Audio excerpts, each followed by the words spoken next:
Hello, I'm Annalise Jones with Lucia Learning. I'm here today to tell you about my leadership and personal development class. And this, maybe it serves as a little workshop too, because you're also going to be learning a few tidbits, get a little glimpse into what we talk about in this class, what my style is, the materials that we're going to cover. I know it's a lot easier to make your choice about what classes to sign up when you can get a good sample or a good rundown of what your kids are going to be exposed to, what's going to be required of them. So I like to make these videos just introducing you to my classes. And you can always reach out and ask more questions. So let's just jump in. All right, here we go. The class is leadership and personal development. So it covers those two things. They are very much related, but we also have separate projects. And it's like learning about others and then learning about ourselves, right? Two separate things. So leaders in history, and I'll show you that also includes some fictional characters and how you can be like them. So the whole point of this class is to help our teens be more confident and joyful and to find their mission and their purpose in life. How can they become a leader? And that doesn't mean a government leader, right? Any scientists can be leaders, as we're going to see. Any type of leader, someone who excels in their personal life, someone who models a virtuous character and inspires and uplifts other people and contributes to society. That's what we're going for. How do we teach our teens today to be like that, right? The first step is learning about others who have successfully accomplished that model, and then take some steps, set some goals, be in a nurturing class environment where you check in every week and you're encouraged by a mentor that will really help you come alive and catch an idea of your potential. And I just love doing that for the teens. I just love my students. And it doesn't matter what subject I'm teaching them. I just try to open up their eyes and help them see their potential and get some confidence there. So we will be learning about leaders in history through reading books, biographies, and novels, watching films, and then the students can study their own choice of leaders and do a presentation or a paper. I like to give them the choice. Obviously, a presentation, a visual presentation, interactive maybe, is really helpful for the rest of the class. But I'm just really big on options and choice. And if anyone's not comfortable with that, then they can write an essay when it's their turn to do that. And they'll be doing this once every 5 to 6 weeks. They will be choosing their own person to study and present or write on. And again, that does not have to be a government leader. Obviously, there are plenty of government leaders, but it could be science or religion or really or just a normal person like your mom or dad, right? Like if there's a person, I would love to make that part of one of these assignments as well, is just maybe learning about a grandparent and how do they develop virtue in their own life? What do they contribute to society? How do they show leadership? Even if they worked in a factory, they could show leadership by showing an example to their fellow men and living a virtuous life. So we really just want to tap into all people everywhere. So here's some biographies and memoirs. You might recognize Martin Luther in the middle there. We have Galileo on the bottom and Robert Boyle. So there's our scientists. But as you know, Galileo really had to stand for what he had learned and what he knew, and he came under a lot of fire. That's an important part of leadership we're going to cover, is being willing to be bold and take persecution. On the upper right here, you might not recognize Patch Adams. There was a dumb movie made out of him with Robin Williams, actually a very funny movie. But learning about the real Patch Adams and reading his book is so valuable. And this is going to be required for the class. I love that book. And then over on the left, we have Nick, can't say his last name, Ukrainian or Russian or something. He doesn't have any arms or legs. You've maybe heard of him. His book is called Life Without Limits, and we are going to read that book, and he's just really amazing. So all kinds of people here. And Nick is just a regular dude, but what did he do? How did he succeed in life without any arms or legs? And how did he find joy and purpose? That's the important part, right? Not all of us are going to stand up to the Catholic Church or invent something new in science, but we can learn to have joy, and that's the important part of this. So we are going to study these. Well, some of them are options. Okay, I do want to do Patch Adams. I do want to do Life Without Limits. The other ones are options, and I will talk about the Christian option. Okay, here's the films that I do want to watch for this class. Okay, so we have the Ben Carson story, Gifted Hands. It talks about how he got an education, how he became curious about the world and wanted to learn, and how he overcame some obstacles. So it's really about his character and his heart. It's not so much about the medical surgeries, right? Although that's really cool too. If you don't have a weak stomach. Hidden Figures, this is a really great movie about leadership, standing up as a minority woman and contributing to the NASA program. And then we have Gandhi. There's a really great film on Gandhi. Temple Grandin, she's an autistic person who contributed to the field of agriculture, right? But she showed great leadership skills, and she overcame so many challenges in her personal life that a lot of our teens experience, like anxiety or social awkwardness or not knowing where you fit in socially, right? And so there's so much to learn from her, as well as Joan of Arc. I like to watch the PBS documentary on Joan of Arc. Okay, novels. To Kill a Mockingbird, my absolute favorite to learn leadership from Atticus Finch. No one can argue that that's an excellent model of leadership. So that is a required novel. And then I just found these two other ones that aren't as well known. Dolls of Hope is kind of like a girl book. And so it's balanced out with Heart of a Samurai, which is kind of a boy book. So I'll probably let them choose one or the other. Dolls of Hope is not a very common book, but I read it and I was just floored with this amazing model of leadership. And in that book, we have the girl who's supposed to be the leader. She's the daughter of was he in the government or the military? I think the military, but she's the daughter of a well-known person, but she is the example of what not to do, how she's an entitled person and she didn't work to become a leader, and she ends up falling by the end of the book. But then we have the main character who's very humble and continually tries to be honest and turn the other cheek and do what's right. And we are going to compare those two characters. I love learning from people of what not to do, and then having that contrast set up so that we can compare and learn which one of those people do we want to be like. And then Heart of a Samurai, this is the true story, actually. It's not a fictional character, but it's told in a fictional narrative. That's the true story of the Japanese boy, the first Japanese boy to come to America, because he accidentally, got lost and fell out to sea and was rescued by American whalers who taught him the ropes. And then he had to also learn some hard lessons in standing up for truth and becoming a leader in his own right as a whaler and going back to America. So there's a lot to learn there as well.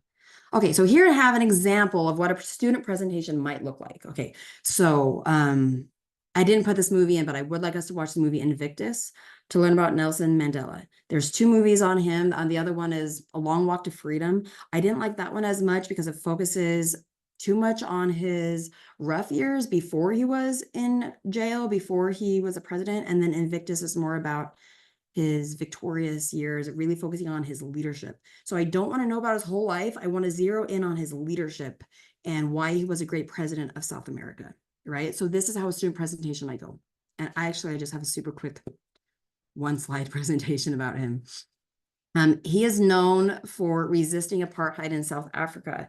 And of course, we'll explain the historical context to the students about during these years in South Africa, even though the Black people were the natives, the white Dutch people who came in to colonize South America, they were the minority, but they were the more powerful group, and they took over and they were persecuting and really bringing opposition against the natives there. So Nelson Mandela was involved in some radical activity fighting against the apartheid, and he was a little rough, but he was passionate and he was driven, right? He knew his purpose, but yes, he was a little rough. He, I would say unfairly, was sent to prison for 27 years. And during that time in prison, 27 years, that's like half of a lifetime, like a third of a lifetime. That's a lot of time to grow up. And his wife stayed married to him that whole time. And somehow they wrote letters, even though they were like worlds apart in their daily experiences, daily life. But he chose to make use of that time to make himself a better person and to get an education and to study. He developed better leadership skills and came out of prison ready to address this situation with a better head on his shoulders. Out of anybody who was being oppressed here with the Black people, he had the most reason to despise and be bitter against those Dutch Afrikaners, but he learned to forgive them, even though he was like unjustly in prison for 27 years. Can you imagine that? He learned to forgive them, and he was he was more passionate than ever when he got out of prison that we need to end the racism, but he had a better head on his shoulders to know how to go about doing that. And he was such a beautiful model of forgiveness and nobility, diplomacy, working together, and being that bridge between those two rivaling races. The Black people wanted them to stand on their side and help them fight. Some of them still wanted to fight. And he was like, no, we're going to get along now. We're going to work together. And so he gained trust from those whites, the Afrikaners, and he was able to get into the government and become president under this hope that he can unite them, that he can finally, after decades, bring peace between the whites and the Blacks in South America. And in the movie Invictus, we see how he used the national rugby team to bridge that gap. Now, the Black people were not happy about that rugby team, who were fairly racist, and there was a lot of tension there. But Nelson Mandela saw the potential, the opportunity to use that team. You know how sports can create a feeling of united patriotism. People who all feel like their country matters, they're being represented by their sports team. I'm not personally a sports fan, okay, but I get it. I know how this works. And he used that to create unity and to bridge that gap. And it really ignited a national spirit between them that healed that racism. And so the movie Invictus is a beautiful movie that will require them to watch. And then we come back and have a movie discussion. After the discussion, this is usually my pattern. We discuss things first, and then they're given a choice of topics, and then they can go write a paper on what they learned and how they're going to apply it to themselves. Okay, so the second part of the class, after we learn about all these figures in history or novels, how can you be like them? So then we turn to personal development, and it's not really a first and a second. It's like them, us, them, us, them, us. It's just a bouncing back and forth throughout the entire class. Personal development principles. We need to learn how to better ourselves, how to think more productive and positive thoughts, how to take care of ourselves, our bodies and our spirits and our minds. So many different elements here. The books are optional when it comes to personal development. I will tell them like 2 or 3 weeks in advance, the book that's due, the book that we're going to be studying. But this is part of the class where it's between the parent and the child. If you want to require that of them, that's up to you. I like to give a little bit of leeway when I know that students are busy with other classes, or maybe they're not a strong reader. I give them some leeway there, and it's optional. Or as a parent, if you would like to give them the option of like watching the book summary on YouTube, that's up to you. I really like to give that flexibility to parents, where you can decide how many hours a week for like this course you're going to make your homeschool out of, or if you just want them to be this 1 hour a week with minimal homework. I respect that. That's up to you, how much homework you want them to follow through on. And by the way, the grading is up to you as well. You tell me if you want to grade, and I'll tell you here in a minute how I do the grading. So they cover goal setting in these different areas of personal development and developing virtues. So with each of these leaders in history, we want to talk about not only how do they become who they are and find their purpose, how do they overcome obstacles, but what virtues do we see them displaying? And then is there something we can learn? Are there situations in our lives where we can model those same virtues? They'll learn about personality types, and that goes into careers. Once you know your personality type, we'll have a few classes where we go into what career options are best fitting for your personality type. How do you contribute to the world now, right? Now that we are developing leadership skills, let's start to get some sort of a vision of where you're going to be in the next few years as you graduate high school. How are you going to be contributing to the world? And then they'll write their own papers on their own thoughts and experiences and opinions, and drawing from leaders that we talk about in class, and then what they see in their own personal lives. Again, family members are really good to draw off of. And then they'll have accountability and coaching for their goals. So a portion of every class, or it might be every 2 weeks, will take like a 20-minute session, check in with the goals that they've set for themselves, and do some mastermind. How do we help you? What blocks you're experiencing with your goals, and how do we help you achieve your goals? So we'll do that as a group masterminding, and then they're always welcome to talk to me privately as well if, you know, a lot of personalities might not want to speak up publicly in front of the group. And I always see a good balance between students who share their papers and share their thoughts and they participate a lot in class, and then those who are more reserved. I love and I respect both of those personalities. And I want to create just an atmosphere and opportunities for both of them to express themselves. So if that's talking in class, or if that's emailing me, or having a Saturday come to my office hours and talk to me privately, I do like to support everyone and however they need that. Okay, this is an example of a self-development book where we learn about personalities.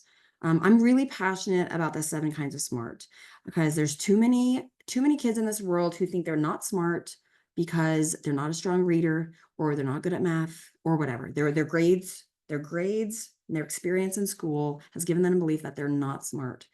And this book tells us that everybody is smart. There's just different ways of being smart. So if you're not a strong reader, okay, you're not word smart.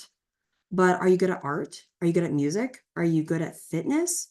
There's all these other ways of being smart, even social smart. If you're good with friends, if you make friends easily, if you know how to cheer somebody up, that is a type of intelligence, and that is very useful. That is a quality of a leader. Not all leaders need to write really strong essays. Some leaders know how to compose beautiful music because that can inspire someone's heart. Some leaders know how to paint beautiful pictures, or even draw maps of cities, because that's very important to contribute to society, right? There are so many ways to contribute to society, so many career paths, and I need to open up their minds to realize they are smart and they do have a lot of ways to contribute. So this is a very important class that we'll be doing. We spend a class discussing this book, and then having them assess themselves and realize how great they are, write an essay on that, and maybe set some goals on what they're going to do with that intelligence. Now that they've identified it, how are they going to start using that to contribute to the world, and to even just their friends and their family at first, if that's what they want to do. Okay, another self-development book, sorry, that I'm really passionate about is The Power of TED. This is one that I probably wouldn't encourage them to read. It's easier just to talk over the principles. This is an adult book, and I wish they would make a teen version of it instead of reading the adult situations and the adult problems that they're trying to work through. So this is one that I will just sum up for them, or maybe you know, there's a YouTube summary that they can watch as well. Sorry, you can't see this very well, but the drama triangle consists of these positions that we put ourselves in life. Playing the victim card, like I can't control my life, it's always somebody else's fault, woe is me. Or the persecutor. The persecutor is a person who attacks the victim, you know, even if it's in our own heads. This is how we interpret the world. And the rescuer is a person who the victim turns to for answers, for refuge, for strength, right? And sometimes that can be like alcohol. It doesn't always have to be a person to rescue them. So really, really important discussion here on not being a victim. And what I'm not showing you is the actual empowerment dynamic, which is what TED stands for, the empowerment dynamic. That they have a parallel triangle there. The opposite of a victim is a creator. You can choose to create your life and to be proactive instead of being reactive, right? This relates to Stephen Covey's 7 Habits of Highly Effective People. And then the persecutor, you can be the coach. You can help build people up.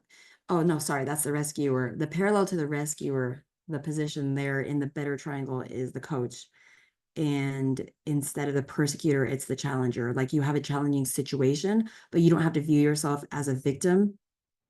You can view yourself as a creator and be proactive in that situation. And then instead of rescuing other people or turning to something to rescue you, you can get coaching and mentoring to strengthen you, someone who believes in you and can help equip you to solve your own problem rather than swooping in and rescuing you and taking that power away from you again. Because even if they solve your problem, if you didn't do it for yourself, how did you grow? What confidence did you gain, right? They're actually taking something away from you. So this is a very important conversation too. And I might actually encourage the parents to read this book so that they can start working this conversation into their families and into their daily lives, just to approach situations with this more empowered and healthy mindset. Okay, and then the goal setting and self-care, I talked about having like 20 minutes every other week where we're just checking in with goals. We will talk about these different areas in life. We all need to take care of ourselves physically, take care of ourselves emotionally. So that would be like stress management tools, therapy, or just having good talks with trusted people in your life, all sorts of tools to take care of ourselves emotionally, and then setting a goal there to do it. Social is very important. We need to learn to get out and be with friends more often, to get along with our friends, to overcome conflicts, even in our own homes, right? A lot there. And then mental, you can see mental as intellectual, like academic, or just mental health and taking care of watching your thoughts. So a lot of conversation on mental health there. And then there's spiritual self-care as well, which looks different for different people depending on their beliefs and what they see as spiritual strength and what they turn to for spiritual strength. But whatever that looks like for you, it is an important part of us that still needs to be addressed. By the way, I'll go back. By the way, there is a lot of overlap, some overlap between this class and my psychology class. The leadership, of course, is unique to this class. But when we talk about the personal development, that is in both classes. So if you're really concerned about your child and you want them to hear it twice, excuse me, and they'll be hearing it at different points, like one class might be in the fall, one class might be in the spring when they start talking about the power of TED or the 7 kinds of smart. But you might want them to hit it twice, right? In the context of mental health in the psychology class, or in the context of leadership in the leadership class, or choose one class or choose the other, depending on what context you want those things presented in. If you want the social studies credit to learn about those people in history, or if you want more of a science credit to get into how the brain works in psychology. So there's different spins there. Okay, I just want to tell you more information about what these writing assignments look like. And it's nothing to be nervous about. In these classes, when it's not a writing class, any writing level is accepted. It's not about the writing, it's not about the grammar, it's not about the spelling. It's just about them putting their thoughts together, developing their own opinions, finding their voice to where they can represent themselves and make connections with the things we're learning, with the things they're doing in real life, even a situation they had with a friend or a movie they watch. Make connections from these different avenues and then put it all together to show me that you are learning this concept that we're talking about. So in my teaching in general, I don't do a lot of tests or quizzes. I prefer writing assignments because it's more open-ended. It gives them the freedom and flexibility to focus on what they want to focus on. And it's able to demonstrate their knowledge, what they're getting out of class on their own terms in their own way. Whereas a test might force them to answer questions and show me that they learned something from every single unit. A writing assignment allows for some flexibility. It gives them some grace. If there were some things they didn't understand or if they missed a class, it doesn't matter. As long as they're getting something out of it and they're processing this information and trying to apply it to their own life, they can write about whatever's on their mind and present that to me. And they're showing me what they're getting out of the class instead of me putting something in front of them and forcing them to fit that mold, right? I want to give them the flexibility and the opportunity to take this class and make of it whatever it's going to be for them, right? Focus on the important messages that are speaking to them. Parents, let me know if you want your child graded or not. If you do want your child graded, I do that twice a semester where I just send out an email, let you know what assignments are missing, let you know if they're participating in class and what I'm seeing from them, kind of like a little parent-teacher meeting, but over email. You can always request a video meeting if you'd like to talk with me. So the grades are just based on, are the assignments done? It's never like it had to be a certain length or it wasn't good enough, or I don't believe in nitpicking students and telling them, oh, thanks for doing your assignment, but it wasn't good enough because you didn't do it correctly. Or, you know, I don't do that. You know, we took our kids out of public school for a reason. And so my goal is not to recreate public school. My goal is to support and validate these teens and to give them confidence and a desire to be great in life, right? And a lot of times the grading system or the testing system, it just contradicts that goal. It's not conducive to that. With the writing assignments, they have an option to read aloud in class. I don't force anyone to, but I always invite them. Does anyone want to read in class? And then I also ask them, even though this isn't a writing class, by the way, I am a writing teacher. So if you want any help, if you would like to take this essay assignment seriously, and again, that's something that you can do as a parent. You can tell them, well, I want you to go ahead and make this a 5-paragraph essay. I want you to research this essay or study this out more in a more academic way. You can you can encourage them, or let me know if you want me to do that. When I see my stronger students and I know they're capable of that, I do like to give them that extra push, but it's always an invitation. And then hopefully they want to do that. I have had people just do that with the invitation, and I just say, okay, I know this isn't a writing class, but who wants me to give them revisions on their essay and tell them how they can improve this and make it into a really solid essay. And then this is an outside of class thing where we just do a little bit of extra work over email, and I help them with those writing assignments and make them sound more formal and scholarly. Okay, so let's sum up this class overall. Leadership and personal development. This is scheduled for Thursdays, 9 to 10 Mountain Standard Time. Usually my first few people who sign up for a class, they get some extra say. Like if someone wants to say, actually, can we do it 9:30? I'm flexible. I move my classes for the first few people when they make requests. Also, you can give me other input. Okay, I'll get to that. But it's for any teens. It's $140 per semester. And there's some options there. The spring semester does not build on the fall semester. So if this doesn't work for your schedule in fall, but you want to come in spring, fantastic. If you did it in fall and then you decide that's enough, we don't want to continue for spring, that's up to you. That's wonderful. There's no commitment for the full year class. So you can pay for the fall semester and then reassess and see if we're going to continue in spring, right? It's up to you as a family if you want to do that. I would count this as social studies, but you're free to work this into your homeschool however you want to. Yes, you can give input on the materials. So I told you the movies that I definitely want to watch, and I will be sourcing more. You can give me some feedback if you know of a really great movie that would work well for this class. The books, I am not, well, I really like the Patch Adams. But I'm not set on that per se. There's so many different people we could study, and I might ask them, well, it's probably good to hit all the variety, but I might ask them, like, do you guys want to focus on government, or do you want to focus on science, or what, right? But it's probably good to get a variety. Whether or not we do Christian materials, though, this is important. I do not advertise this as a Christian class. I do not advertise any of my classes as Christian classes. We want to keep it open to everybody, and we want to make sure you can get reimbursed through your government funding programs. But if it so happens that everybody is Christian, and sometimes that becomes apparent through their paper, I mean, a lot of that stuff comes out in papers, or you can let me know. But if it's apparent that everybody's Christian and you guys want a Christian class, then we have that freedom to bring more of that in. Or let's say you're not super Christian, but you still want your children to know about Martin Luther or whatever Christian figures in history. We can learn a lot from them, even if that's not a solid part of your worldview spiritually, right? So I need to get the input from the parents. I really love adapting my class to whatever the parents want and need. And then, of course, contact me with any further questions you have about the class, any accommodations you would like, or anything I need to know about your student. I know we have a great variety of students in the homeschooling world with IEP programs or anxiety or whatever situations, and I just love supporting them and I love accommodating that. Again, I have a background in psychology, so I'm really good with diverse needs with the students.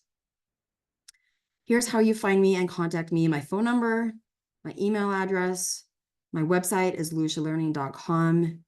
I do most of what I do is online. I do have in-person classes. You can talk to me about hosting if you want me in your home teaching in person, either private tutoring, or you bring in some friends and we just teach a class in your home. My schedule is filling up, but that option, it's always out there. I don't have a lot of space left as of now, but we'll see if things drop. So yeah, tutoring or classes in person or online. I do all sorts of writing and LA classes. I teach math for grades 4 through 8, and then psychology. And this leadership class is kind of under my psychology umbrella.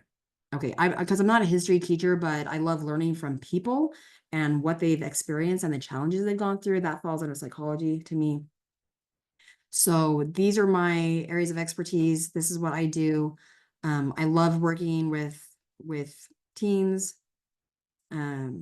I do things with grades 4 and up. You know, it's hard to get some of those older teens because they're usually off with concurrent enrollment or doing other things. And so middle school to those mid-teens is usually my sweet spot. And I just opened this class up to anywhere in those ages, like a 12 to 17-ish, 12 if they're more mature, 17 if they don't mind being with some 12 or 13-year-olds. I mean, there's a wide range, but in homeschooling, again, it doesn't matter so much in homeschooling. They're not used to being segregated by age, and they can relate to each other fairly well in most situations. So I've had a lot of success combining ages, and siblings get on and use the same computer, and then they're learning together as a family. And so that's really valuable as well. So that's a rundown on what I do and who I am and what this class looks like. So again, contact me if you have any questions, and you can go to that website to find more class descriptions and the registration information. And so I look forward to hearing from you. Thanks for listening today.